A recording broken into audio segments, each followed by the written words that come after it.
ബാക്കിയുള്ള നികുതി പണം കൊണ്ട് നമ്മുടെ സർക്കാർ ചെയ്ത പണമാണ് ഈ പണം. പോലീസുകാർ ശ്രദ്ധിക്കേണ്ട ഒരു കാര്യമുണ്ട്. ഞങ്ങൾ എഴുതുന്ന തടസ്സപ്പെടുത്താൻ വേണ്ടി പോലീസ് വന്നു. ഞങ്ങൾക്ക് പരാതിയില്ല, ഞങ്ങൾ നിയമം അംഗീകരിക്കാൻ വേണ്ടി തയ്യാറാണ്. ഈ കുളച്ചേരി പറമ്പ് മുതൽ ഈശാനമംഗലം അപ്പുറം വരെ എല്ലാ ഇലക്ട്രിക് പോസ്റ്റിന് വീതിയുള്ളതും കാവ്യാണല്ലോ. എന്താ കാവ്യയുടെ മീതെ കരിയോരടിക്കുന്നതിന് വേണ്ടി പോലീസുകാർക്ക് ഇത്ര ഭയം? ഈ പ്രശ്നങ്ങൾ ഇവിടെ നടന്നുകൊണ്ടിരിക്കുമ്പോ നിരവധി തവണ ഫോണിലൂടെയും അല്ലെങ്കിലും പോലീസ് സ്റ്റേഷൻ അധികാരികളെ ശ്രദ്ധയപ്പെടുത്തിയപ്പോ എന്ത് നടപടിയാണ് നിങ്ങൾ എടുത്തിട്ടുള്ളത്? എന്ത് നിലപാടാണ് നിങ്ങൾ എടുത്തിട്ടുള്ളത്? ഞങ്ങൾ ഒരു കാര്യമേ പറയുന്നുള്ളൂ, ഇത്തരം കാര്യങ്ങളിലെല്ലാം നിങ്ങൾ പുലർത്തണമെന്നൊരു സമീപനമുണ്ട്. അത് തുല്യനീതിയാണ്, തുല്യ നിയമമാണ്. ഞങ്ങൾക്ക് പോലീസ് സ്റ്റേഷനിൽ എന്തെങ്കിലും അധികാരം വേണമെന്നോ, ഞങ്ങൾക്ക് പ്രത്യേകമായിട്ട് അവിടെ ഒരു പായിട്ടെന്ന് ഞങ്ങൾ ഇരുത്തണമെന്നോ, ഞങ്ങൾ കാണുമ്പോൾ എഴുന്നേറ്റ് സല്യൂട്ട് അടിക്കണമെന്നോ എന്നൊന്നും ഞങ്ങൾ പറയുന്നില്ല.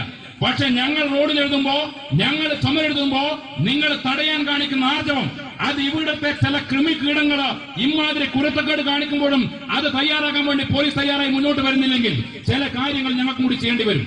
അതെന്താണെന്ന് മൈക്കിലോട്ട് ഞങ്ങൾ പറയുന്നില്ല. ചില നിയമങ്ങൾ ഞങ്ങൾക്ക് നടപ്പിലാക്കേണ്ടി വരും. അത് ഓർമ്മിച്ചിട്ട് ഈശാന മംഗലത്തുനിന്ന് ഡിവൈഎഫ്ഐയുടെ പരടിക്ക് കാരണം ആഗ്രഹിക്കുന്നവരെല്ലാം കളിച്ചാൽ മതി.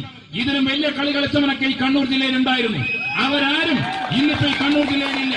ഞങ്ങൾ ആരെയെങ്കിലും കൊന്നുവെന്നോ, ഞങ്ങൾ ആരെയെങ്കിലും ഇല്ലാതാക്കിയെന്നോ എന്നൊന്നും ഞങ്ങൾ പറയുന്നില്ല. പക്ഷെ നിങ്ങൾ മനസ്സിലാക്കിക്കോ, ഡിവൈഎഫ്ഐയെ സ്നേഹിക്കുന്നവർ, ഡിവൈഎഫ്ഐ സഖാക്കളുടെ പെരടിക്ക് കയറാൻ വന്നവരെല്ലാം ആ കണക്ക് പുസ്തകം അപ്പുറവും ഇപ്പുറവും നോക്കാണ്ട് താലിയാക്കിയിട്ട് മാത്രമേ മക്കളെ ആ കണക്ക് പുസ്തകം ഞങ്ങൾ അവസാനിപ്പിച്ചുള്ളൂ. അതുകൊണ്ട് ഇവിടെ ഈ പ്രസംഗം കേൾക്കുന്ന ഏതെങ്കിലും ആർഎസ്കാരങ്ങൾ ഓർമ്മിച്ചോ, ഞങ്ങൾ പാകിസ്ഥാനിൽ പിറന്നവരെന്നല്ല, ഞങ്ങൾ നിയമവിരോധികളുമല്ല, നിയമവിധേയമായി പ്രവർത്തിക്കുന്ന സംഘടനയാണ് ഞങ്ങളുടേത്. ഡിവൈഎഫ്ഐ ഇന്നയിടത്ത് പരിപാടി നടത്തും എന്ന് പ്രഖ്യാപിച്ചിട്ടുണ്ടെങ്കിൽ എന്ത് വില കൊടുത്തും തന്നെ നടത്തുക തന്നെ ചെയ്യും. അതിന് മക്കളെ, നിങ്ങളുടെ അപ്പൂപ്പന്മാർ വന്ന് 16 തവണ നിന്നെയൊക്കെ ഉണ്ടാക്കിയാലും ഡിവൈഎഫ്ഐയുടെ പ്രവർത്തനത്തെ തടയാൻ നിങ്ങളെ കൊണ്ടാവില്ല എന്ന് വെല്ലുവിളിച്ചുകൊണ്ട് പറയാൻ ഞാൻ ആഗ്രഹിക്കുന്നത്. പിന്നെ ഈ കുതിരകയറ്റൊന്നും ചിലയാളെടുത്ത് കാണുന്നില്ലല്ലോ. നമ്മുടെ ചില അമ്പലത്തിൽ പോയി വരുന്ന സഖാക്കളെ വിളിച്ചു ചേർത്തിട്ട് ഞങ്ങൾ NDF-നെതിരാ, നിങ്ങൾ വാ എന്ന് പറഞ്ഞ് കൂട്ടിപ്പിടിച്ച് നടത്താൻ നോക്കുന്നുണ്ടല്ലോ. നിങ്ങൾ ഏത് NDF-നാണോ നിങ്ങളെതിര്? വാസുമാഷി പോയിരുന്ന് പ്രസംഗിച്ച് പോയിട്ടുണ്ടല്ലോ. സുധീഷ് മിനി കഴിഞ്ഞ ആഴ്ച വന്നിട്ട് ഞങ്ങളടുത്ത് പ്രസംഗിച്ച് പോയിട്ടുണ്ട്. ഞാൻ ഇപ്പോഴും വെല്ലുവിളിച്ച് ചോദിക്കുക, ഞങ്ങളുടെയൊക്കെ ഒരു സുഹൃത്തുണ്ടായിരുന്നു, ABVP-യിൽ പ്രവർത്തിച്ചിരുന്ന ഒരു സുഹൃത്ത്. എന്താ പേരെന്ന് പറയാം നിങ്ങൾക്ക്? അശ്വിനി കുമാർ. അശ്വിനി കുമാറിനെ കൊലപ്പെടുത്തിയതിന് പകരമായി ഈ നാട്ടിലെ മുഴുവൻ മുസൽമാന്മാരുടെയും തലയും എടുക്കുമെന്ന് പ്രഖ്യാപിച്ചിട്ടുള്ള തില്ലങ്കേരിയിൽ ഒരു നേതാവില്ലേ?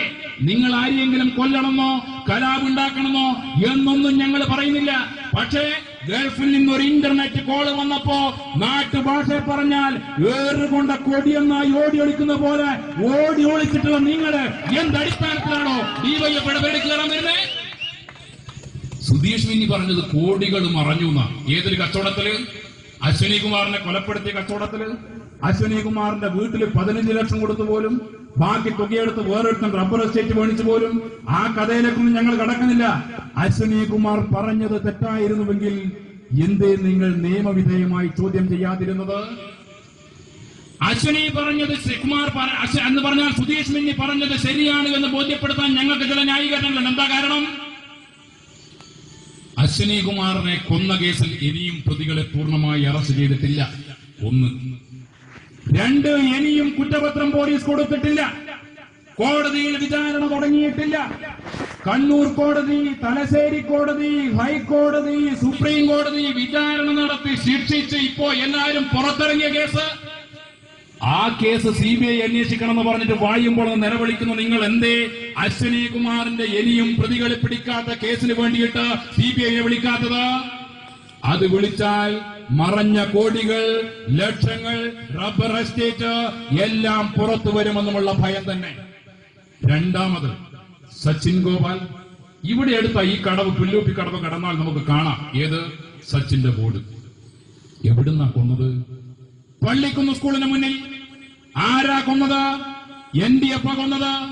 എന്തിനാ കൊന്നത്? ABVP-നെ മെമ്പർഷിപ്പ് മുറിക്കാൻ വേണ്ടി പോയ കുറ്റത്തിനാ കൊന്നത്. എത്ര പേരാ കേസിനകത്ത്? 7 പേർ. 6 പേർ ബൈക്കിൽ സഞ്ചരിച്ചവർ, ഒരാൾ ബൈക്ക് തരപ്പെടുത്തി കൊടുത്തവൻ. അങ്ങനെ 7 പേർ. എത്ര പേരെ അറസ്റ്റ് ചെയ്തത്? 3 പേരെ. ബൈക്ക് ഓടിച്ച 3 പേർ പിടികിട്ടിയില്ല. ഗൂഢാലോചന നടത്തിയ ഒരാൾ പിടികിട്ടിയില്ല. ഞങ്ങൾ പ്രതികാരം ചെയ്യുമെന്ന് രാമാനം പറഞ്ഞുകൊണ്ടിരിക്കുന്ന RSS ആണായി പിറന്നവനാണെങ്കിൽ നീ വാ കണ്ണൂര്, ഞങ്ങൾ കാണിച്ചു തരാം നിന്റെ സച്ചിനെ കൊല്ലാൻ കൂടെ പോയിട്ടുള്ള NDF-കാരെ ചെയ്യാൻ വേണ്ടി പറ്റും. നിങ്ങൾക്ക് കൊണ്ട് രോമത്തിന് തൊടാൻ പറ്റില്ല നിങ്ങൾക്ക്. കാരണം നിങ്ങൾ ഇച്ചു വീട്ടി പോകും. ഡിവൈഎഫ്ഐക്കാരന്റെ പെരടിക്ക് കയറാൻ വരുന്ന എന്റെ ഈ RS-കാരൻ നോക്കിക്കോ, ഇച്ചു വീട്ടിപ്പോ നിങ്ങള്. നിങ്ങൾക്ക് ഇതുപോലെ മൈക്ക് കിട്ടിയാൽ പറയാൻ വേണ്ടി പറ്റും ഞങ്ങൾ LDF-നെതിര്. ഏത് LDF-നാണോ നിങ്ങളെതിര്? വാസുമാഷ് ഇപ്പൊ പ്രസംഗിച്ചല്ലോ, അതുപോലൊരു ശ്രീധരൻ പിള്ളയുണ്ട്, ഓർമ്മയുണ്ടോ? BJP-യുടെ പഴയ കേരള പ്രസിഡന്റ് ശ്രീധരൻ പിള്ള ഓർമ്മയുണ്ടോ? അയാൾ ഒരു പുസ്തകം എഴുതിയിട്ടുണ്ട്. BJP-ക്കാരാ പുസ്തകം വായിക്കുന്നവൻ RSS ആവരാൻ നമുക്കറിയാം. എന്നാലും നമ്മൾ ഉപദേശിക്കാം, നീ പോയിട്ട് അതൊന്ന് വാങ്ങി വായിക്ക്. ആ പുസ്തകം നീ വാങ്ങി വായിച്ച് 6-ാമത്തെ അധ്യായത്തിന്റെ പേര് നീ നോക്ക്. അതിന്റെ പേര് സ്നേഹത്തിന്റെ നറുനിലാവ് എന്നാണ്. പുസ്തകം പ്രസിദ്ധീകരിച്ച കേസരി പബ്ലിക്കേഷനല്ല, പ്രസിദ്ധീകരിച്ചത് കോൺഗ്രസിന്റെ പ്രിയദർശിനി പബ്ലിക്കേഷൻ. അത് ലിങ്ക് അതവിടെ നിൽക്കട്ടെ. ആരാ സ്നേഹത്തിന്റെ നറുനിലാവ്? KG മാരാർജി അല്ല. ലോഹപുരുഷൻ ലാൽ കൃഷ്ണ അദ്വാനിജി അതല്ല. അടൽ ബിഹാരി വാജ്പേയി ജി അതുമല്ല. എന്നാ മോഡിജി അതുമല്ല. പിന്നെ ആരാ? അത് മറ്റാരുമല്ല, മാറാട് കേസ് അട്ടിമറിക്കാൻ കൂടെ നിന്നവർ ഒന്ന് നിങ്ങൾ പറഞ്ഞുകൊണ്ടിരിക്കണം പാണക്കാട്ടെ തങ്ങൾ.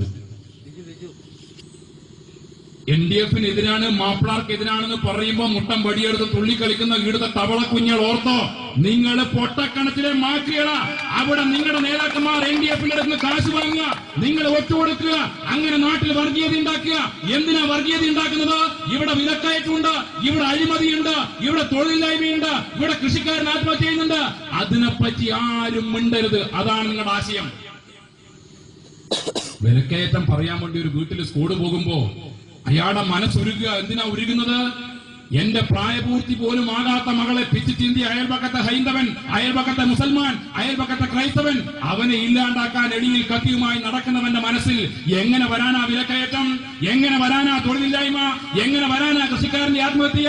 അത് വരില്ല എന്ന് പണ്ട് ബ്രിട്ടീഷുകാരൻ ചിന്തിച്ചതുപോലെ ഇവൻ ചിന്തിക്കുക. അതിനുവേണ്ടിയാണ് നമ്മളെ തമ്മിലടിപ്പിക്കുന്നത്. ആ കാര്യം, ആ ശാസ്ത്രം മനസ്സിലാക്കാൻ ചേലേരിയിലെ RS-കാർ തയ്യാറാകണം. അതുകൊണ്ട് ജനവിരുദ്ധ നയങ്ങൾക്കെതിരായി യോജിച്ച പോരാട്ടമാണ് നടത്തേണ്ടത്. ആ പോരാട്ടം നടത്താൻ നിങ്ങളും വരണം.